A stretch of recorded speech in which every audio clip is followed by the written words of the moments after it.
Hello everyone. So today we will solve the aptitude question of AFCCIL. Okay, तो आप paper देख ही चुके हैं, ठीक है। टेक्निकल क्वेश्चन सॉल्व कर चुके हैं और रीजनिंग भी कुछ क्वेश्चन हम कर लिए थे। Okay, now aptitude question 2016 executive electrical के पेपर में जो आया है। ओके, सो पहला क्वेश्चन है इधर, आप देख सकते हैं। This is the question and here we are solving. Okay, so question कहता है कि यदि ब्याज दर 20% प्रति वर्ष हो और राशि 15,000 अर्धवार्षिक चक्रवृद्धि ब्याज पर दी गई हो, तो एक वर्ष के लिए साधारण ब्याज का समतुल्य दर क्या होगी। ठीक है, the question is in Hindi but you can understand. ठीक है, चक्रवृद्धि ब्याज जैसे आप जानते हैं it is the compound interest और साधारण ब्याज है आपका सिंपल इंटरेस्ट। ओके, सो कंपाउंड इंटरेस्ट हमें सबसे पहले दिया गया है हाफ ईयरली पे। ठीक है, अर्धवार्षिक यानी कि हाफ ईयरली पे दिया गया है। हाफ ईयरली के लिए हम सॉल्व कर लेंगे compound interest. Okay, so you know that P1 plus R by 100 की पावर n होता है, तो 15,000 1 प्लस हाफ ईयरली जब हम करते हैं, ठीक है, तो रेट हमारा क्या हो जाता है, आधी हो जाती है और टाइम क्या हो जाता है, दुगना हो जाता है। तो इधर से हम क्या करेंगे, रेट की वैल्यू कितनी दी है, 20 दी है। ठीक है, 20/2 कितना हो जाएगा, 10। तो 15,000 1 प्लस 10/10 की पावर स्क्वायर, तो आपका ये निकल गया कंपाउंड इंटरेस्ट।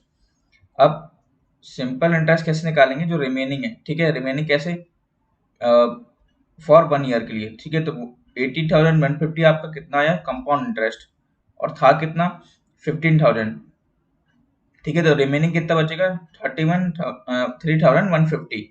ठीक है, और सिंपल इंटरेस्ट का फॉर्मूला क्या होता है आपका, P/R/T/100। आपको निकालना क्या है, सिंपल इंटरेस्ट एक वर्ष के लिए, तो आपको निकालना है रेट। ठीक है, दर। ठीक है, आपको रेट निकालना है, तो रेट कैसे निकालेंगे, और सिंपल इंटरेस्ट आपका क्या निकल के आया है, CI माइनस रिमेनिंग से आपका SI निकल के आया है। तो रिमेनिंग कितना है आपका 3150। तो आप जब आप इसको सॉल्व करेंगे तो आपका आंसर आएगा रेट 21%। ठीक है, तो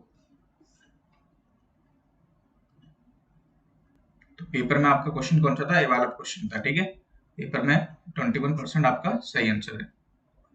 नेक्स्ट क्वेश्चन पे हम चलते हैं। P किसी कार्य को 15 दिन में पूरा कर सकता है। Q जो है वो P से 50% अधिक है, अधिक एफिशिएंट है। दक्ष मतलब होता है एफिशिएंट। P काम करना शुरू करता है और 3 दिन बाद काम करना छोड़ देता है। रिमेनिंग वर्क को Q कितने दिन में पूरा करेगा। ओके, तो इस क्वेश्चन को हम देख लेते हैं। एक क्वेश्चन हमारा है दिस वन 10th क्वेश्चन। ठीक है, पेपर में से आंसर इसका 8 दिन आ रहा है, शायद गलत है। आंसर 6 डेज आना चाहिए इसका आंसर। ओके, कैसे, P का एक दिन का कार्य कितना होगा, 1/15 होगा। ठीक है, 1/15 होगा।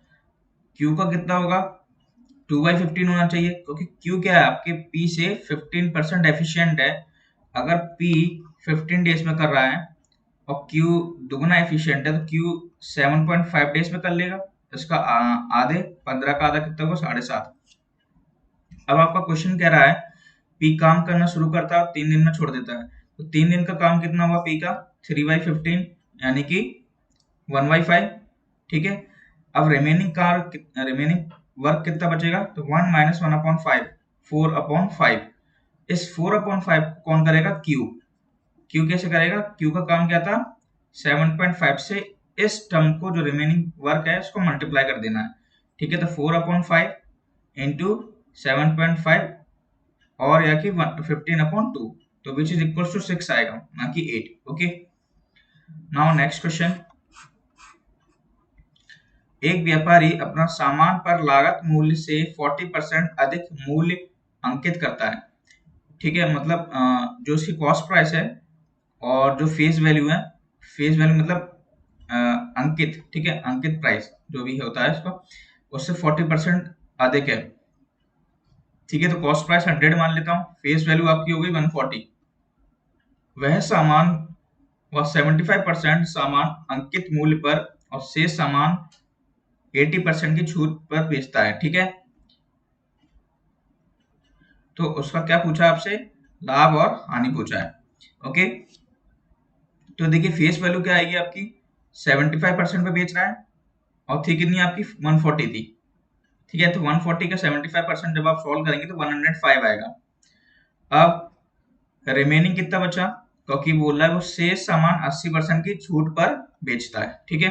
तो 80% का कितना होगा, 80% की लॉस पे वो बेच रहा है, तो 20/100 इंटू, ठीक है, 75% के लिए कितना हो गया 25/100, तो आपका 7 निकल के आएगा रिमेनिंग। टोटल सेलिंग प्राइस कितनी हो जाएगी आपकी 105 प्लस 7 विच इज द 112। और परसेंटेज प्रॉफिट का फॉर्मूला क्या होता है, SP minus CP upon CP which is equal to 12%, okay. और आपका 11th नंबर का क्वेश्चन था, तो 12% आपका आंसर हो गया। नेक्स्ट क्वेश्चन, एक सर्कुलर फील्ड है, ठीक है, उसका एरिया इक्वल है एक किसी रेक्टेंगुलर फील्ड के, ठीक है, या ग्राउंड के एरिया इक्वल है, ठीक है, सर्कुलर और रेक्टेंगुलर का, जिसका पेरीमीटर 400 मीटर है और उसकी लंबाई और चौड़ाई यानी कि लेंथ और ब्रेथ कितनी दी है 14:11। आपसे पूछा है सर्कुलर जो फील्ड है उसकी पैरामीटर क्या होगा, ओके। आप सब लोग जानते हैं लेंथ को मैं मान लिया 14x, ब्रेथ को मान लिया मैंने 11x। पैरामीटर क्या होता है रेक्टेंगल का 2l+v, वहां से मैंने x निकाल लिया। एरिया ऑफ रेक्टेंगल क्या होता है लेंथ इनटू ब्रेथ, एरिया आ गया। एरिया ऑफ सर्कल किसके बराबर है, एरिया ऑफ रेक्टेंगल के, एरिया ऑफ सर्कल होता है pi r square which is equals to area of rectangle. इधर से मेरा रेडियस आ जाएगा। तो पैरामीटर ऑफ सर्कल क्या होता है 2πr which is the 2π into 56, okay, which is 352 metre. तो ये क्वेश्चन भी अपना क्या हो गया, सॉल्व हो गया, ठीक है। This is the question, okay. Next question है, यदि a b से 20% अधिक हो, b c से 20% कम हो और d a से 25% अधिक हो, तो निम्न में से कौन सा विकल्प सही है। अगर मान लो कि c 100x है तो b कितना कम है c से, 80x हो गया, 20% कम है। a कितना कम है, तो a अधिक है b से 20% यानी कि 96x, और d क्या है a से 25% अधिक है यानी कि 120x। हमसे पूछा है ऑप्शन के हिसाब से हमें देखना था, तो बी डी का 66/2/3% है। आप जब बी और डी को देखेंगे 80/120 इंटू 100, तो इसका क्या आएगा 66/2/3। आप चेक कर लेना पेपर में, ओके। अगला क्वेश्चन है, 40 विद्यार्थियों की कक्षा में 40% लड़कियां हैं और शेष लड़के हैं, ठीक है। तो टोटल 40 हैं, गर्ल्स कितनी है 40% यानी कि 16, बॉयज कितने हो गए 24। एक परीक्षा में सभी विद्यार्थियों का औसत प्राप्तांक 62 है, ठीक है। तो जितने भी स्टूडेंट्स हैं उन सबका जो एवरेज है वो आपका कितना हो गया 40 इंटू 62 यानी कि 2480। अब यदि बॉयज का जो एवरेज है लड़कियों के एवरेज से 40% ज्यादा है, तो लड़कियों का एवरेज नंबर कितना है, ठीक है। तो आप ऑप्शन से देख सकते हैं, अगर 50 लड़कियों का औसत अंक है, ठीक है, तो आप ऑप्शन से चेक कर सकते हैं, डिवाइड कर देना टोटल एवरेज में, आपका 50 के हिसाब से आप जब आप देखेंगे तो आप पता लगा लेंगे कि आप जो लड़कों का औसत अंक है वो लड़कियों से 40% अधिक आएगा, ठीक है। नेक्स्ट क्वेश्चन है कि एक व्यक्ति अपनी यात्रा का 1/3 40 किलोमीटर की स्पीड से चलता है और नेक्स्ट 1/3 30 किलोमीटर पर आवर की स्पीड पे चलता है और रिमेनिंग 15 किलोमीटर पर आवर की स्पीड पे चलता है। यदि वो पूरी यात्रा में उसकी जो एवरेज स्पीड है वो x है, ठीक है। तो x किलोमीटर पर आवर की एवरेज स्पीड से 144 किलोमीटर जो डिस्टेंस है उसको कितना टाइम लगेगा, ओके। तो उसको देखो तरीका क्या है, 144 हमको डिस्टेंस दे दिया है, ओके। 1/3 चल रहा है 40 किलोमीटर की स्पीड पे, 144 का 1/3 कितना हुआ 48 हो गया, 144 का 1/3 दोबारा करोगे 48 हो गया, ओके। नेक्स्ट 1/3 है, रिमेनिंग भी कितना होगा, 1/3, ओके 1 माइनस 1/3, 1/3 भी 1/3 आएगा, रिमेनिंग भी कितना हुआ 48। अब टोटल टाइम कैसे निकालेंगे, स्पीड क्या होता है आपका डिस्टेंस अपॉन टाइम, तो टाइम कैसे निकलेगा, डिस्टेंस अपॉन स्पीड, डिस्टेंस 1/3 के लिए 48 था और स्पीड कितनी थी 40, दूसरे के लिए 48, फिर से 30, फिर 48 और तीसरे के लिए 15 जो कि 6 के बराबर होगा, तो 6 आपका आंसर हो गया। नेक्स्ट क्वेश्चन,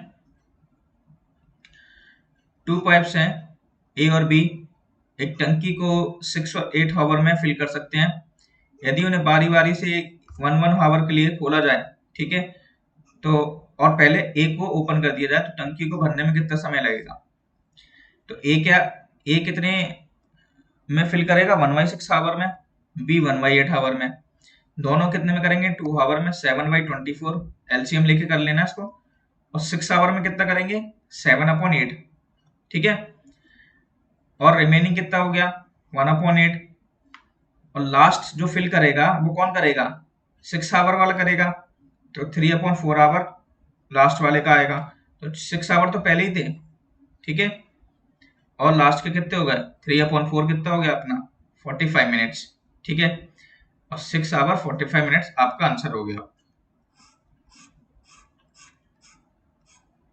ठीक है।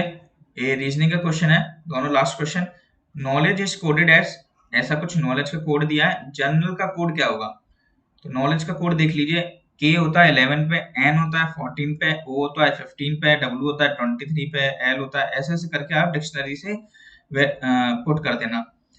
अब देखिए के की वैल्यू हो गई 1 + 1 2, ये आ गया 2, 1 + 4 n हो गया 5 हो गया, 1 + 5 6 हो गया, 2 + 3 5 हो गया, 1 + 2 3 हो गया, ऐसे आप देख लेना, ठीक है, डी 4 हो गया, फिर जी 7 हो गया, ई 5 हो गया, जनरल का कोड कैसे लिखोगे, जी की 7 होता है, ई 5 होता है, एन क्या होता है आपका 14, ठीक है, एन क्या होता है 14 इक्वल टू, सॉरी, सो 1 + 4 कितना हो गया 5 हो गया, ई 5 पे होता है, आर 9 हो गया, ए 1, एल क्या होता है 12, तो 1 + 2 3 आपका ऑप्शन आ गया। A and B started from a fix place, A moves towards north, A कहाँ गया नॉर्थ की तरफ गया, ठीक है, and after walking 3 kilometers turns to his right and covers 4 kilometers. B moves towards west and walks 5 kilometers and turns to his right and walks 3 kilometers. इसको देख सकते हैं, ये बना हुआ है पूरा, ये अपनी जगह से चला 3 किलोमीटर गया नॉर्थ की तरफ, ये जा रहा है, फिर वो राइट को मुड़ा 4 किलोमीटर, ये मुड़ गया। अब बी जो है वो वेस्ट की तरफ जा रहा है, ठीक है, तो वेस्ट कहाँ है, ए है वेस्ट, और 5 किलोमीटर चला, फिर 3 किलोमीटर राइट मुड़ गया, तो बी इधर है, ए इधर है, दोनों के बीच की डिस्टेंस कितनी है 9 किलोमीटर। तो ये हो गया आपके एप्टीट्यूड के क्वेश्चन, ओके। आगे हम देखेंगे जो क्वेश्चन हमसे पूछे गए हैं कैसे जनरल अवेयरनेस और जनरल नॉलेज में, उसके हिसाब के क्वेश्चन देख लेंगे, ओके। So thank you.